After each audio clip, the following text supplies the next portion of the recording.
بسم اللہ الرحمن الرحیم بسم اللہ وحدہ والصلاۃ والسلام علی رسول اللہ اما بعد۔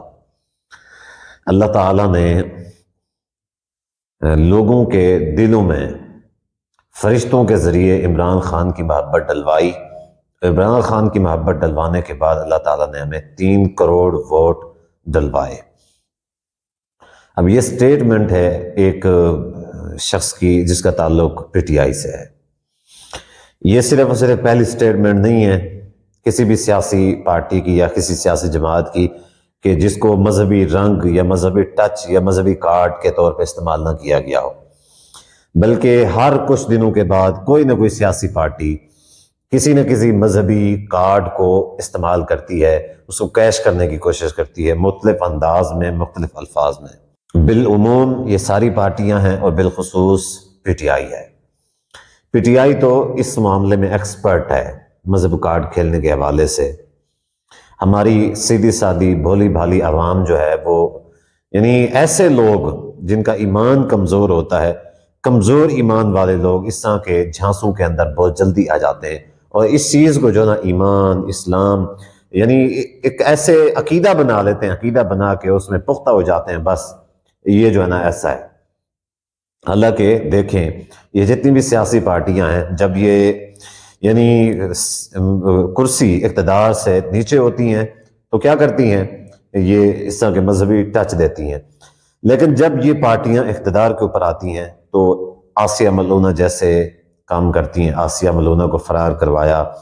امریکہ میں جا کے اس چیز کا اقرار کیا کہ جی ہاں یہ کام کوئی اور پارٹی نہیں کر سکی، یہ کام میں نے کر دکھایا ہے۔ اس کے بعد آ کے ایک اور مذہبی کارڈ کھیل دیا، عوام پھر جو ہے نا گرفتار ہوگی ان کی محبت میں۔ یہ کمزور ایمان والے جو لوگ ہوتے ہیں اس طرح کی باتوں کے اندر وہی آتے ہیں۔ مضبوط ایمان والے جو لوگ ہوتے ہیں وہ کردار کے غازی ہوتے ہیں، اقوال کے غازی نہیں ہوتے۔ وہ کسی کا کردار دیکھتے ہیں، کسی کی باتیں نہیں دیکھتے۔ باتیں سننے کے لیے تو آپ کسی بھی منافق کو اٹھا لیں، کسی بھی آپ جو ہے نا یعنی ایک فتنہ جو ہے، نبی صلی اللہ علیہ وسلم کا فرمان ہے قیامت کے قریب فتنے آئیں گے، تو میری امت کے جو ہے نا بہت سارے لوگ جو ہے نا ان فتنوں کا شکار ہو جائیں گے۔ اب دیکھ لیں ہم میں اللہ تعالیٰ ہم سب کو محفوظ رکھے، ہم سب کو محفوظ رکھے۔ یقیناً آج کے اس پرفتن دور میں جو بھی شخص کسی فتنے سے یعنی ہر قسم کے فتنے سے محفوظ ہے، ہر قسم کے فتنے سے محفوظ ہے۔ اللہ تعالیٰ کی اس کے اوپر بہت بڑی نعمت ہے، اللہ کا بہت بڑا احسان ہے اس کے اوپر۔ اس کے پاس پیسہ نہیں ہے، اس کے پاس مال نہیں ہے، اس کے پاس دولت نہیں ہے، اس کے پاس جائیداد کچھ بھی نہیں ہے، 2 وقت کا کھانا اس کو مل رہا ہے، جبکہ وہ ان فتنوں سے محفوظ ہے کہ وہ 2-4 باتیں صرف اور صرف باتیں سن کے جو ہے نا میدان میں کھڑا ہو کے کسی کو گالیاں نہیں دیتا، کسی کو برا بھلا نہیں کہتا، کسی کو للکارتا نہیں ہے، کسی کے اوپر ایمان مضبوط نہیں کر لیتا، دنیا ادھر کی ادھر ہو جائے میں یہیں پہ کھڑا ہوا ہوں، ایسا نہیں کرتا۔ تو یقین مانے کہ اللہ تعالیٰ کا اس شخص کے اوپر بہت بڑا احسان ہے۔ مذہب کارڈ کے حوالے سے پچھلی ویڈیو کے اندر میں نے تھوڑی سی وضاحت کی تھی، ابھی مختصر وضاحت ابھی بھی کر دیتا ہوں کہ مذہبی کارڈ وہ لوگ کھیل رہے ہیں جن کا مذہب کے ساتھ کوئی تعلق نہیں ہے۔ وہ صرف مسلمان کے گھر میں پیدا ہوئے، شکل و شبات مسلمانوں والی نہیں ہے، کردار مسلمانوں والا نہیں ہے، افعال مسلمانوں والے نہیں ہیں، کوئی بھی کام مسلمانوں والا نہیں ہے، صرف مسلمانوں کے گھروں میں پیدا ہوئے، ٹھیک ہے، مسلمانوں کے حلقہ احباب میں پیدا ہو گئے، تو وہ بس مذہبی کارڈ کھیلنے کا ان کو اختیار مل گیا ہے۔ اس کے باوجود بھی اگر کوئی ایسے لوگوں کے مذہبی کارڈ کے اندر آ جاتا ہے تو اس کا گویا کہ اس کا مطلب یہ ہے، گویا کہ اس کا مطلب یہ ہے کہ اس کا ایمان بے حد کمزور ہے، انتہائی ناقص ایمان ہے۔ یعنی جو دیکھ رہا ہے کہ چہرے پہ سنت رسول نہیں ہے، جو دیکھ رہا ہے کہ عالم دین نہیں ہے، جو دیکھ رہا ہے کہ ان کا عمل جو ہے دین کے مطابق نہیں ہے، جو دیکھ رہا ہے جس کو یعنی صرف باتیں متاثر کرتی ہیں، انتہائی کمزور درجے کا اس کا ایمان ہے، ورنہ مضبوط درجے کا۔ اب دیکھ لیں ایک ہے دجال جو آئے گا اور فتنے کی صورت کے اندر آئے گا، ایک بہت بڑا فتنہ ہوگا دجال۔ نبی صلی اللہ علیہ وسلم نے اپنی امت کو اس سے بچنے کے طریقے بتائے ہیں۔ دجال کا طریقہ کار کیا ہوگا، وہ یعنی ایک مذہبی ٹچ کے ساتھ، وہ بھی مذہبی ٹچ کے ساتھ آئے گا اور وہ اپنے آپ کو خدا کہے گا، وہ اپنے آپ کو خدا کہے گا اور وہ کر کے دکھائے گا، مردوں کو زندہ کرے گا، ٹھیک ہے، زندوں کو مارے گا، اس کے پاس بہت زیادہ اختیارات ہوں گے، جنت و جہنم ہوگی، ظاہری طور پہ جنت و جہنم ہوگی، بہت زیادہ اختیارات ہوں گے۔ اس کی طاقت دیکھ کے بہت سارے لوگ جو ہیں اس کے اوپر ایمان لے آئیں گے بھی ہاں تو یہ تو اللہ ہے، نعوذ باللہ، یہ تو رب ہے، یہ خدا ہے، یہ خدا ہے تو اس کے پاس اتنے اختیارات ہیں، اگر یہ خدا نہ ہوتا اس کے پاس اتنے اختیارات کیوں ہوتے ہیں؟ کیوں؟ یہی بات ہے کہ آج کل دجال کے اندر بھی کچھ نہ کچھ نظر آئے گا اس کے اوپر ایمان لانے پہ،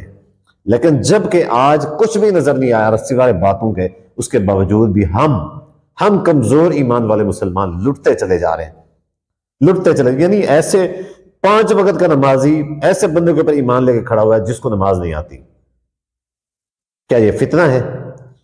5 وقت کا نمازی ایسے بندے کا یعنی فین بنا ہوا ہے۔ میں کسی کی ایک بات ذہن میں رکھے، کسی سیاسی پارٹی کی بات مطلق طور پہ بات کر رہا ہوں کیونکہ میرا کسی سیاسی پارٹی سے تعلق نہیں۔ دوسری بات یہ ساری سیاسی پارٹیاں جو ہیں، ساری سیاسی پارٹیاں، ان کا مقصد منشور یہی ہے۔ مثال کے طور پہ جب بھی دین کے خلاف کوئی کام ہوتا ہے،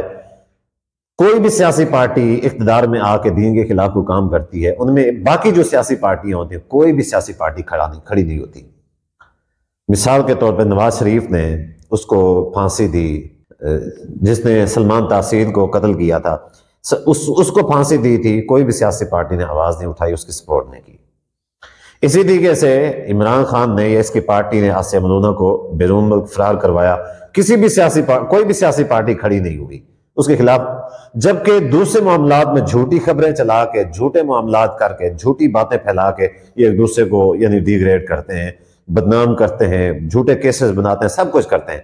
لیکن جب بھی کوئی شخص دین کے خلاف کوئی کام کرتا ہے، مسجدیں گراتا ہے، کوئی بھی ایسا کام کرتا ہے، یہ اس کے خلاف نہیں اٹھتے، اس کے خلاف آواز بلند نہیں کرتے، گویا کہ اس معاملے میں سارے ایک ہی ہیں۔ یہ نیچے بیٹھ کے صرف اس طرح کی باتیں کر رہے ہوتے ہیں، حقیقت میں ان کا کوئی بھی کردار، کوئی بھی افعال، کوئی بھی کام جو ہے وہ یعنی دین اسلام کے مطابق نہیں ہے۔ یہ صرف اور صرف ووٹ لینے کے لیے اس طرح کی چیزیں استعمال کرتے ہیں، اس طرح کے الفاظ یا بیانے کرتے ہیں۔ کوئی کہتا ہے جنت میں جائے گا جو ہمارے لیڈر کو ووٹ دے گا، جو ہمارے لیڈر کو ووٹ نہیں دے گا جہنم میں جائے گا، جو کہتا ہے اس کے جلسے میں جائے گا اس کا مطلب یہ ہے کہ وہ اس کو ثواب ملے گا، وغیرہ وغیرہ مختلف قسم کے فتوے دیے جاتے ہیں، صرف عوام کو گمراہ کرنے کے لیے، پیسہ بنانے کے لیے، عہدہ بنانے کے لیے۔